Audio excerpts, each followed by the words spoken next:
Good morning students. आज जो हम पाठ पढ़ने जा रहे हैं उसका नाम है एक पौधे की समुद्र यात्रा। तो ये कहानी उस समय की है जब लोगों के पास ना तो हवाई जहाज़ था यात्रा करने के लिए, ना ही रेल या बसें वगैरह होती थी। अगर उन्हें एक स्थान से दूसरे स्थान पर जाना होता तो वे पैदल यात्रा करते, या फिर समुद्र में अगर पानी में यात्रा करनी होती तो नौका या नाव का सहारा लेकर ही वो यात्रा कर सकते थे। तो आज से लगभग 2200 वर्ष पुरानी बात है। तब ना हवाई जहाज थे ना रेल। समुद्र भी पार करना पड़ता तो बड़ी बड़ी नौकाओं से। नौकाओं मतलब नाव। लोग या तो पैदल यात्रा करते थे या पालकियों में। वो सवारी जिसे 4 लोग उठाकर, ये बड़ी बड़ी अमीर जो लोग होते थे वो ही क्या करते, पालकियों में उनके नौकर उनको उठाकर लेकर जाया करते थे। कुछ लोग घोड़ों पर तो कुछ हाथियों पर सवार होकर यात्रा करते थे। उस समय मगध साम्राज्य में सम्राट अशोक राज करते थे। उन्होंने अपने राज्य की सीमा पर स्थित छोटे से राज्य कलिंग को अपने राज्य में मिलाने के लिए उस पर चढ़ाई की। घमासान युद्ध हुआ। उस लड़ाई में 1 लाख से अधिक लोगों की मौत हो गई।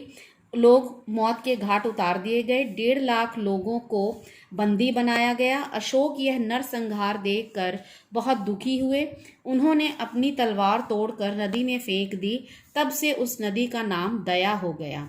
तो ये कहानी है मगध साम्राज्य के जो सम्राट थे, जो सम्राट अशोक थे। उन्होंने, हम जानते हैं कि वे बहुत ही बहादुर राजा थे और उन्होंने अपने साम्राज्य को बहुत दूर दूर तक फैलाया। और मगध साम्राज्य था उस समय, बहुत दूर दूर तक उसकी शाखाएं जो थी वो फैली हुई थी। शाखाएं मीन्स उनका साम्राज्य बड़ी दूर दूर तक फैला हुआ था। तो उनके उनके आसपास जो छोटे मोटे राज्य थे उनको भी वे अपनी अपनी मगध साम्राज्य में उन्होंने शामिल किया।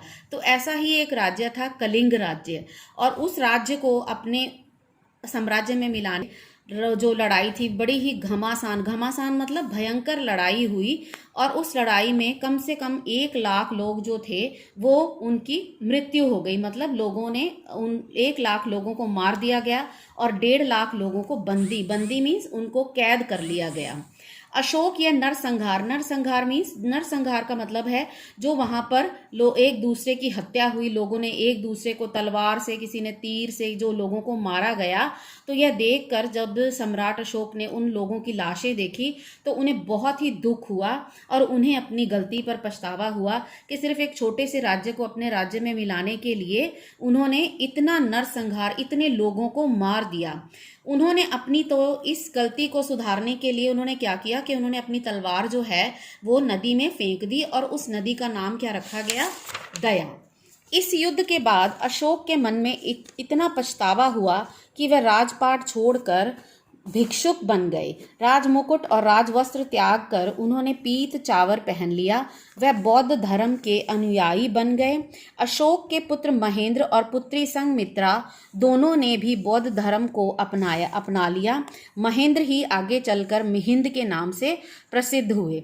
तो इस युद्ध के बाद जब उन्होंने इतना देखा कि इतने सारे लोगों को मार दिया गया है और इतने सारे लोगों को बंदी बना रहे, लोगों की हाहाकार सुनकर उन्हें बहुत ही दुख हुआ। उन्हें अपनी गलतियों पर पछतावा हुआ और उन्होंने राजपाट मीन्स जो राजा का पद था उसको छोड़ दिया, और राजमुकुट जो राजा लोग सर पर धारण करते हैं, राजमुकुट कहा जाता है उसे, उसका त्याग दिया। राजवस्त्र जो लोग, राजा के वस्त्र, राजवस्त्र का मतलब है राजा के वस्त्र, राजा के कपड़े, उसको भी त्याग दिया मीन्स उन्होंने उसे छोड़ दिया। और पीत मतलब पीला चावर, पीला वस्त्र जो है वो उन्होंने धारण कर लिया और वे बौद्ध धर्म के अनुयायी बन गए। मीन्स बौद्ध धर्म का प्रचार करने वाले, बुद्ध धर्म को फॉलो करने वाले वो थे, बन गए। अशोक के पुत्र महेंद्र और पुत्री संघमित्रा दोनों ने भी बौद्ध धर्म को, इसी तरह उनके पुत्र ने भी, और उनकी पुत्री जो उनकी बेटी थी, जो उनका बेटा था, उन दोनों ने भी अपने बौद्ध धर्म को अपना लिया और आगे चलकर महेंद्र का नाम ही मिहिंद हो गया। एक दिन अशोक ने दोनों से कहा, जाओ सद्धर्म का संदेश लेकर भारत के दक्षिण छोर पर पहुंचो, फिर नौका से समुद्र पार कर दक्षिण के अन्य देशों और द्वीपों में पहुंचो। मिहिंद ने पूछा, अपने साथ मैं तथागत के कौन से चिन्ह ले जाऊं? तो अशोक ने एक दिन अपने पुत्र को बुलाकर दोनों को कहा, पुत्र और पुत्री को, मतलब बेटा और बेटी दोनों को बुलाकर कहा कि जाओ सद्धर्म में सच्चे धर्म की जो है वो सच्चे धर्म का प्रचार करो, और इसके लिए तुम्हें भारत के दक्षिण हिस्से, छोर मीन्स दक्षिण हिस्से में जाना होगा। फिर नौका से समुद्र पार कर, नौका द्वारा समुद्र की यात्रा करके तुम दक्षिण के जो अन्य देश और द्वीप होंगे उनमें भी बौद्ध धर्म का तुम प्रचार करोगे। तो मिहिर ने पूछा कि मैं तथागत हम महात्मा बुद्ध के लिए प्रयोग करते हैं, तथागत उन्हें ही कहा जाता है। तो उन्होंने कहा कि मैं इस बौद्ध धर्म का प्रचार करूंगा, तो मुझे इसके लिए कोई चिन्ह लेकर जाना। चिन्ह मीन्स कुछ उनका ऐसा लेके जाना जिसे देखकर लोगों को पता चले कि ये बौद्ध धर्म के प्रचारक हैं और मैं बौद्ध धर्म का प्रचार करने के लिए आया हूँ।